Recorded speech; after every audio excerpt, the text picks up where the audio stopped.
con una idea que todavía está muy metida en las facultades de psicología, en las facultades de filosofía, en las facultades de pedagogía, que es que la gran función de la inteligencia era conocer y que su culminación era la ciencia.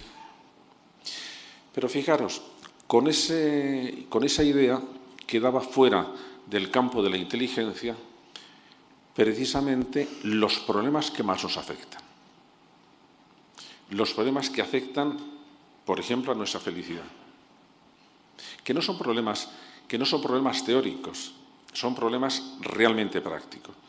Entonces nos damos cuenta que necesitamos dos palabras. Una que nos diga, esta es la inteligencia que tiene, la que se puede medir, y este es el uso que ha hecho de su inteligencia, y las dos mediciones pueden ser contrarias.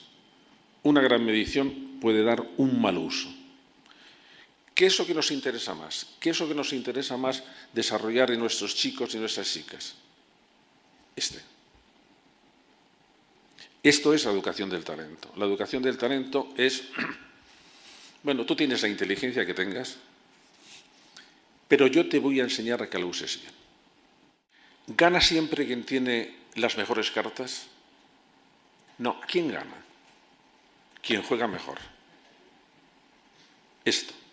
Y por lo tanto, ahí se nos abre una gigantesca posibilidad educativa.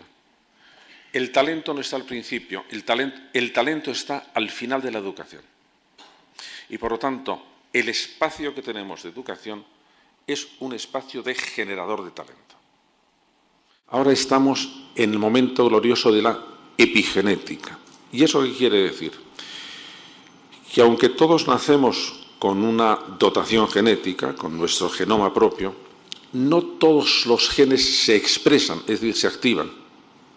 Quien determina cómo y cuándo se activan es el entorno, y dentro del entorno está la educación.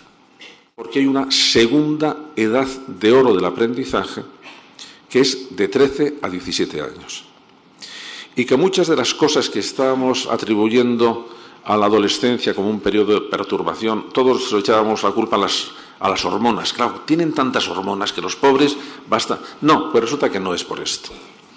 Es que ellos habían aprendido a conducir un cerebro que era como un ciclomotor y de repente se encuentran al volante de una especie de Ferrari.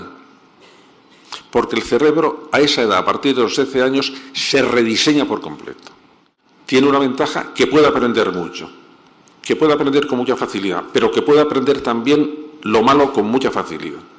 Y que, por lo tanto, las adicciones a drogas, por ejemplo, que se cogen en la adolescencia, en ese periodo, se aprovechan también de esa capacidad receptiva que tiene el cerebro. Y que, por lo tanto, si queremos hacer las cosas bien, tenemos que tomarnos en serio esa edad, porque es la edad donde se van a aprender las cosas de una manera mucho más estable, mucho más consistente, y además donde se toman las grandes decisiones. Piensen ustedes las decisiones que tomaron en su vida a esa edad, a que les ha influido durante toda la vida. Nosotros lo que tenemos que tener en cuenta es que no somos especialistas en enseñar. Nosotros tenemos que ser especialistas en que aprendan. En este momento, claro que sabemos que todo niño puede desarrollar su talento. Por supuesto que sí, a su manera. Y por lo tanto, si nosotros queremos conducirle, tenemos que ver cuál es la manera de ese niño. No hay niño que no pueda aprender, y que no pueda aprender mucho, si es un niño sano. Y si no es un niño que es enfermoso, en casos muy, muy, muy serios, también puede progresar. ¿Ser valiente tiene que ver con la inteligencia? No, no está incluido en ningún test. ¿Ser valiente tiene que ver con el uso de la inteligencia? Pues más bien sí. ¿Por qué? Porque si yo tengo una capacidad especial para ver qué es lo que tengo que hacer, pero me da miedo hacerlo, el resultado va a ser malo. Y por lo tanto, ¿para qué me sirve tener inteligencia si no voy a poner en práctica lo que hago? Es decir, vamos a aplicar en la escuela las cosas que sabemos y que no necesitan dinero, sino únicamente aprovechar la investigación que en este momento está ya comprobándose que es eficaz. Pues creo que no. Y creo que no lo vamos a hacer mientras la sociedad civil no tenga conciencia clara de lo que podemos hacer en la educación. Porque el mensaje que estamos recibiendo de la educación es un mensaje dramático, es un mensaje de impotencia, es un mensaje de esto no se puede hacer, de que no hay dinero. No. Nosotros, desde la fundación que dirijo, hemos lanzado a este gobierno o al gobierno que sea un reto forzándoles a que nos digan sí o no. Nosotros estamos convencidos de que un sistema educativo como el español, que no es catastrófico, es mediocre, pero instalado en la mediocridad, no estamos progresando, puede convertirse en un sistema educativo de alto rendimiento, y ahora os explico lo que significa esto, con el presupuesto que teníamos antes, que era alrededor del 5%, es decir, que es sostenible para España. ¿Es menor que el de la OCDE? Sí. Pero, sin embargo, nosotros por alumno dedicamos más dinero por alumno que la OCDE. De manera que estamos en cantidades de dinero bien. ¿Por qué no hemos progresado?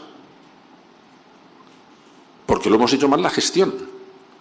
Con ese dinero, el sistema educativo español puede ponerse entre los mejores, es decir, de alto rendimiento, en el plazo de 5 años, máximo. ¿De qué es un sistema educativo de alto rendimiento?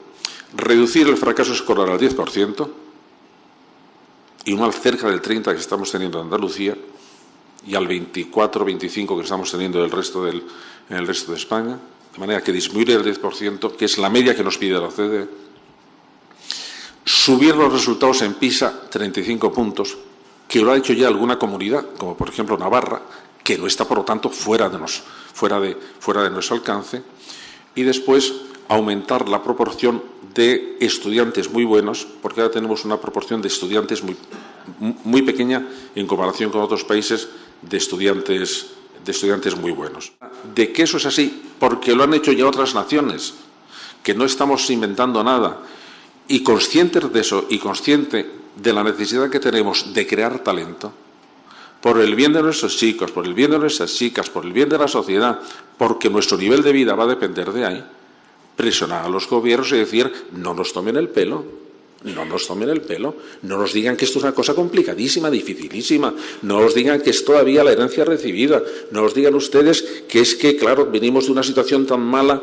No, claro que venimos de una situación tan mala, pero habrá que poner en práctica modos de compensación o métodos de compensación para que en las zonas con riesgo educativo haya una serie de ayudas mayores, de manera que no hay que inventar nada.